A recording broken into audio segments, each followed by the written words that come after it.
We speak often of freedom as if it were a destination, some distant place we will eventually arrive at, once all the chains have been broken and all the walls have crumbled. But freedom is not a place. It is a confrontation. You will never be free until you confront the truth that has been buried beneath layers of identity, persona, and social masks. You will never be free until you know the thing within you that frightens you most. That is the paradox of human life. Liberation comes not through escape, but through integration. You believe you are conscious. You are not. You are a puppet of forces you do not understand, ancestral instincts, childhood trauma, cultural programming, inherited fears. You think your thoughts are your own, but most are inherited, absorbed, borrowed. Until you wake up to this reality, you will forever call your prison a home. The first step toward freedom is disillusionment. Most people avoid this truth because it demands pain. It demands the sacrifice of comfort, but the path to liberation begins where self-deception ends. You must go into the dark corners of your mind, the places you refuse to look. That is where your shadow lives. That is where your unlived life festers. And until you know that shadow, until you speak its language, until you own what you are capable of, you will never be whole. And an unwhole man is never free. He is fragmented, scattered, dependent. We often project our prisons onto society, politics, relationships, but the real jailer is inside. You cannot conquer the world if you have not first conquered the inner chaos. Freedom is not just the absence of external constraint. It is the mastery of internal complexity. The man who does not know himself will always be manipulated by fear, by pleasure, by the demands of others. He may look free, but he is enslaved to every passing impulse. So what is the one truth you must know to be free? It is this: you are divided. You are not a single self, but a collection of voices, many of which are at war with each other. The ego tries to rule them, but it is a weak king. True freedom comes when the inner war ends, not because one side wins, but because you have made peace with the entire battleground. To be free is to stop pretending you are only good. To be free is to embrace the parts of you that are selfish, angry, lustful, violent, and to recognize that these parts are not your enemies. They are your allies if you learn to integrate them. You are both sinner and saint, predator and protector. Until you accept this duality, you will remain at war with yourself. And so long as you are at war with yourself, the world will always defeat you. You are not who you think you are. And as long as you cling to this illusion, you will never be free. Freedom does not begin with action. It begins with awareness, not the shallow awareness of surface-level thoughts, but the deep, unsettling recognition that most of what governs your life is hidden from you. Beneath the mask you present to the world lives another being, irrational, contradictory, fragmented, and it is this being, not your conscious self, that pulls the strings. Until you confront this, your freedom is a mirage. You may feel free, you may act freely, but every decision you make will be infected by invisible compulsions, unexamined fears, and unresolved memories. The unconscious is not some distant realm. It is the undercurrent of every word you speak, every choice you make, every attraction and aversion you feel. Most people live their lives in reaction to this unconscious content without ever realizing it. They mistake inherited beliefs for truths, trauma responses for moral instincts, and emotional habits for rational choices. What they call freedom is merely the repetition of unseen programming. And like prisoners who have forgotten the bars around them, they wander through life never knowing they are confined. To confront the unconscious is to enter a domain where the rules of logic and control no longer apply. It is to meet the forgotten child, the inner tyrant, the wounded animal within. It is to realize that your hatred, your envy, your shame, your rage, they are not foreign invaders, they are parts of you. And the more you deny them, the more power they have over you. What you refuse to see becomes your master. What you repress returns in disguise, driving your behavior from the shadows. The ego resists this confrontation with everything it has. It wants to remain in charge, to believe in its goodness, its independence, its clarity. But the ego is not the king of the psyche. It is a fragile servant desperately trying to manage forces it cannot comprehend. And unless you train the ego to serve the deeper truth of the self, you will remain a slave to those forces, no matter how intelligent, successful, or moral you believe yourself to be. The beginning of freedom, then, is the end of self-deception. It is the moment you realize that you are not whole, that you are divided, and that this division must be acknowledged, not corrected, not judged, but brought into consciousness. Only then can you begin to move from reaction to intention, from compulsion to choice. This is not a comfortable process. It is a death of sorts. The death of certainty, of simplicity, of the comforting lies you've told yourself. But in that death lies the seed of a new self, one that is not at war with itself, and therefore cannot be controlled by others. Freedom begins the moment you stop running from your own depths and start listening to them, not to obey them blindly, but to understand their language. For the unconscious does not want to dominate you, it wants to be heard. And until it is, you will never truly be free. You are not a single self, you are a multiplicity, a crowded theater of inner voices, roles, memories, wounds, and desires. And yet you live as though the ego, the narrow I, that speaks and acts in daily life, is the totality of your being. This is the great deception. The ego is not the whole self. It is a surface ripple on a vast and turbulent sea. It clings to reason, structure, and identity not because it is powerful, but because it is terrified of being swallowed by what lies beneath. To gain true freedom, you must recognize the limits of the ego and humble it before the depths of the psyche. The ego craves control. It wants to explain everything, label everything, dominate everything. It creates a narrative, a tidy version of reality in which it is the protagonist, the hero, the decision maker. But the truth is that much of what you feel and do is determined by forces outside the ego's grasp, archetypes that dwell in the collective unconscious, instincts born of evolution, and complexes formed in childhood. The ego reacts, interprets, justifies, but it rarely initiates. It is a translator, not a creator. Until you see this, you will continue mistaking the voice of the ego for the voice of truth. The deeper psyche is not concerned with your comfort. It seeks wholeness, not safety, and it will sabotage your plans, disrupt your relationships, and shatter your illusions if it means drawing your attention to the parts of yourself you have ignored.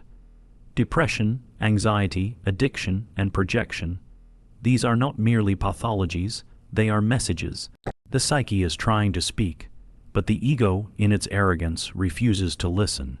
It fights against these symptoms, medicates them, rationalizes them, anything to preserve its illusion of control. And in doing so, it condemns you to repetition and stagnation. Humbling the ego does not mean destroying it. It means recognizing that it is a part of you, not the whole of you. It means allowing space for the unconscious to emerge, not to dominate, but to dialogue. The ego must learn to serve the deeper self, to act as a bridge between the inner world and the outer world. This requires courage because the unconscious contains not only insight but chaos, not only wisdom but shadow. To descend into it is to risk being changed. But that is precisely the point. Without change, there is no freedom. The ego would rather be right than be free. It would rather cling to its identity than expand its boundaries. And so long as the ego remains unchallenged, you will remain trapped in its limited perspective, constantly reacting to life instead of creating it. True freedom begins when the ego steps down from its throne and becomes a student of the unconscious. When it stops dictating and starts listening, when it recognizes that its strength lies not in domination, but in integration, only then can the full range of the self emerge, and only then can you live not just efficiently, but authentically. The greatest chains are forged not by society, nor by circumstance, but by the unseen patterns passed down from our ancestors. psychic blueprints etched into the unconscious before you ever had a choice. These inherited scripts are not simply cultural. They are biological, emotional, spiritual. They shape your instincts, your fears, your needs, and even your dreams. And yet, you believe your desires are yours, your values chosen, your personality self-created. This is the third great illusion. The truth is more difficult. You are born into a story already being told, and until you learn to recognize that story, you are merely playing your role in a drama you did not write. Carl Jung called this the power of the collective unconscious, the deep reservoir of archetypes and inherited psychic structures shared by all humanity. You do not come into the world as a blank slate. You arrive with instincts shaped by millennia of survival, with myths etched into your imagination, and with emotional patterns handed down through generations. These patterns operate beneath the surface, influencing everything from whom you trust, to what you fear, to how you love. They are not bad in themselves. In fact, they are necessary.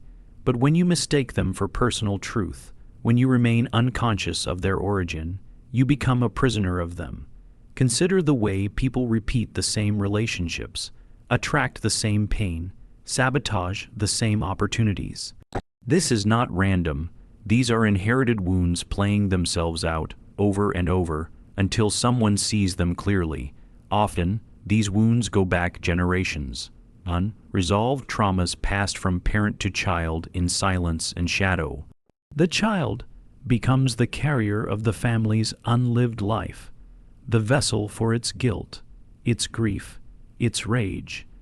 And unless the chain is broken, through reflection, awareness, and inner work, it continues indefinitely.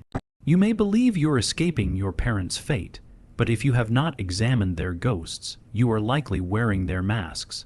To break free, you must dare to investigate your lineage, not just biologically, but psychologically. What did your parents fear? What were they ashamed of? What did they never speak about? These are the keys, because what a family hides, it passes on. What is suppressed in one generation erupts in the next. And your task is not to blame or condemn, but to see, to feel, to grieve what was never healed. In doing so, you reclaim your autonomy. You stop reacting blindly to inherited pain. You become a conscious link in the human chain, not a puppet of its repetitions. This is not an easy liberation. It requires a descent into ancestral sorrow, into inherited madness, into the grief that shaped your blood. But once you walk through it, once you begin to name what was unnamed, you loosen the grip of fate. You begin to make choices not from compulsion, but from clarity. And in that clarity, true freedom begins. You are no longer just a chapter in an old book. You begin to write your own. There is a terrifying comfort in certainty. In knowing who you are, what you believe, what is right, what is wrong. Most people cling to this illusion of certainty as if their life depends on it. But in doing so, they unknowingly seal the prison door shut and throw away the key. Freedom is not found in certainty. It is found in doubt. It is born in the abyss that opens up when you realize that everything you have ever believed may be incomplete, biased, or even entirely false. And this is not a conclusion. It is a beginning. For the human being who dares to doubt what they have inherited, freedom is finally possible, but doubt is dangerous. It destabilizes the foundations upon which the ego stands. It dissolves the stories we use to justify our place in the world. It forces us to ask questions for which there may be no answers. Who am I, truly? What do I actually want?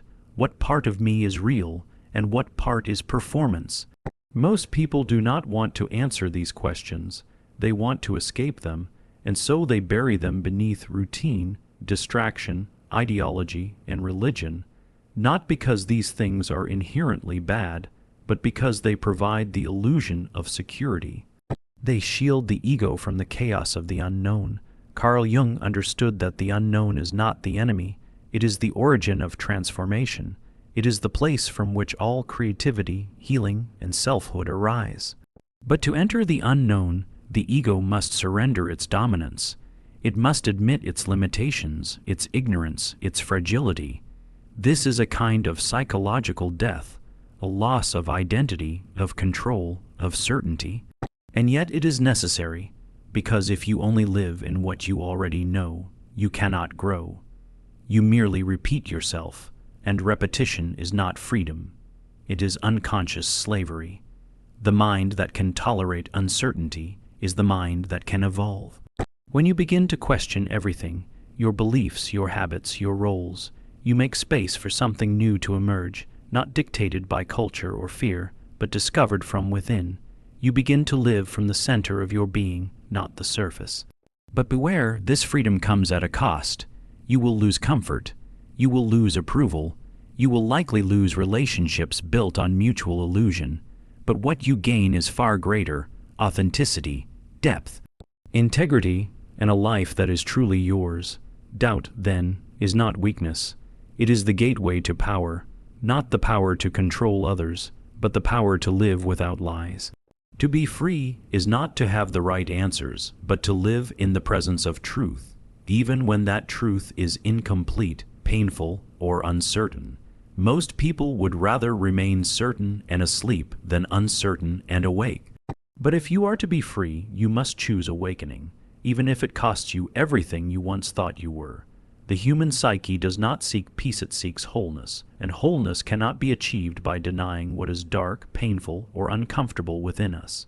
Yet, this is precisely what most people do. They repress, they hide, they disown parts of themselves in the hope that morality, virtue, or positivity will somehow make them whole. But this strategy does not lead to freedom. It leads to fragmentation. For every quality you repress becomes a shadow, and every shadow you deny gains power over you. If you want to be free, you must not run from your shadow. You must confront it, understand it, and ultimately integrate it. Carl Jung warned that the person who denies their shadow is destined to project it.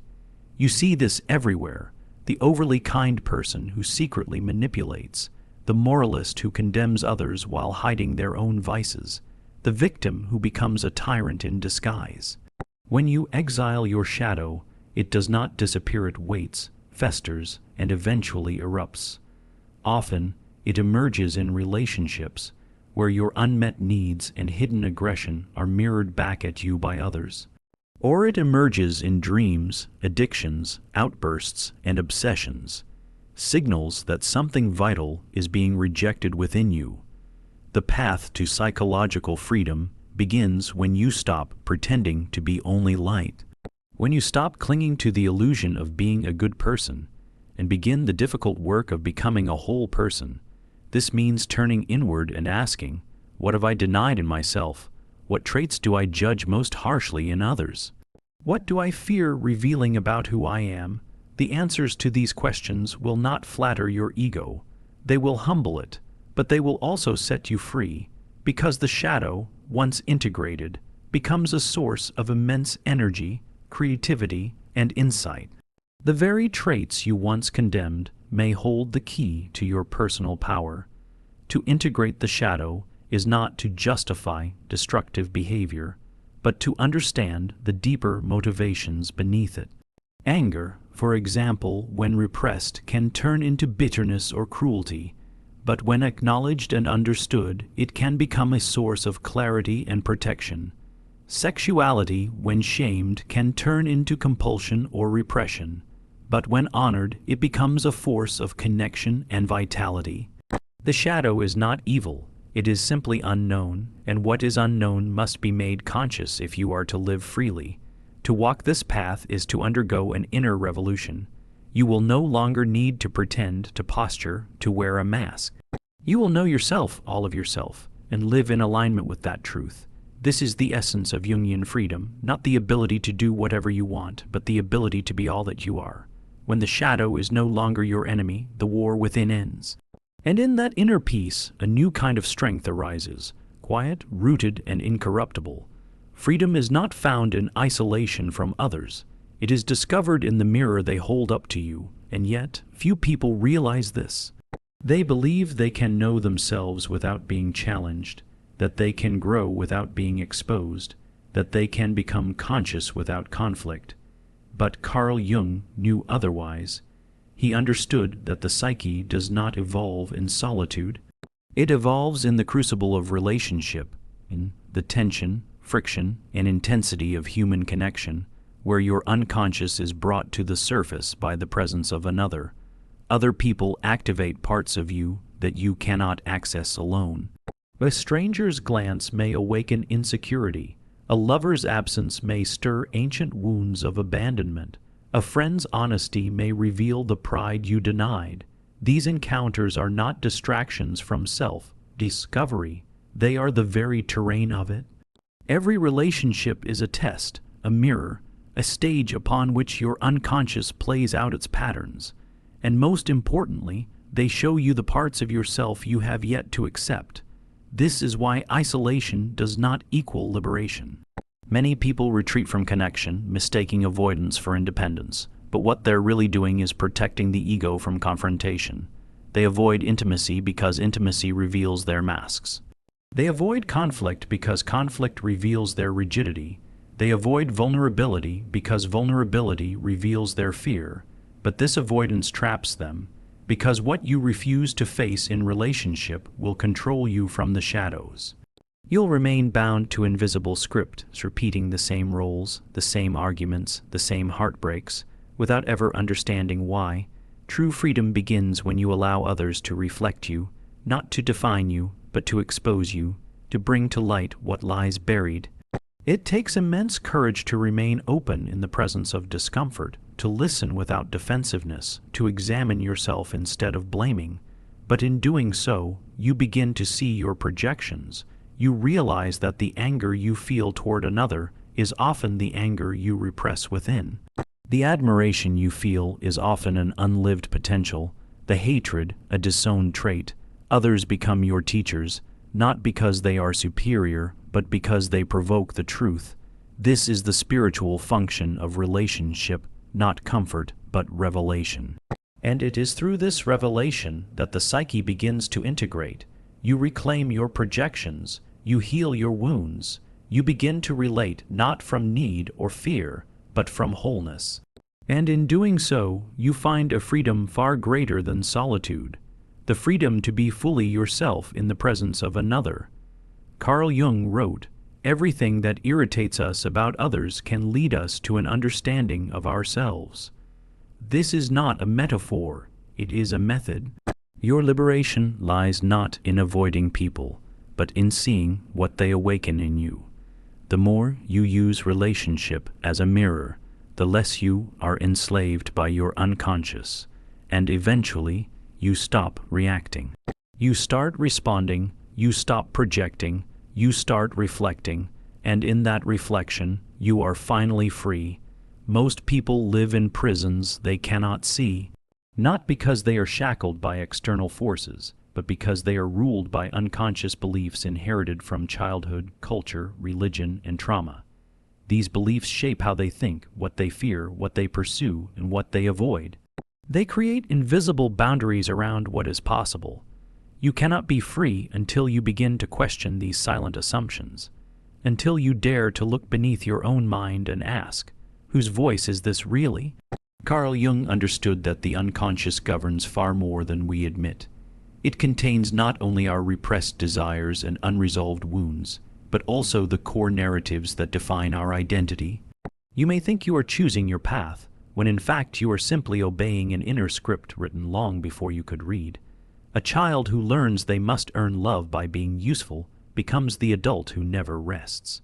A child punished for expressing anger becomes the adult who cannot say no. A society that worships productivity breeds people who hate stillness. These unconscious patterns define not just your behavior, but your sense of self. To be free, then, is to become aware of these inner laws. It is to confront the beliefs that have colonized your psyche and ask, is this truly mine, or is it the residue of someone else's fear? You must become a detective of your own mind. Trace every emotion to its origin, examine every fear for its logic. Watch your reactions as symptoms, not truths. When you feel guilt, ask, was harm truly done? When you feel shame, ask, whose standard have I failed? When you feel pride, ask, what emptiness is this compensating for? This excavation is not easy. It threatens your identity. It dismantles the comfort of being a fixed person. But this destruction is sacred. For every false belief you burn, a new space opens for authentic selfhood. You begin to choose consciously. You begin to act, not from compulsion, not from programming, but from awareness. You become unpredictable to others because you are no longer following a script. You become terrifying to institutions because you are no longer controlled by guilt or fear. You become free. Jung said, until you make the unconscious conscious, it will direct your life and you will call it fate. There is no clearer warning. Your suffering is not random. Your patterns are not destiny. They are the echoes of unexamined beliefs, playing like music you no longer remember choosing. But if you stop and listen, if you question the rhythm, you can change the song. This is not just psychological work. It is spiritual, for to reclaim your mind is to reclaim your soul. It is to say, I am no longer the product of my past. I am the author of my future. And in that moment, the inner prison begins to crumble. Not all at once, but brick by brick, with every belief you investigate and every truth you discover for yourself. This is the slow, painful, beautiful path to freedom. The only path worth walking.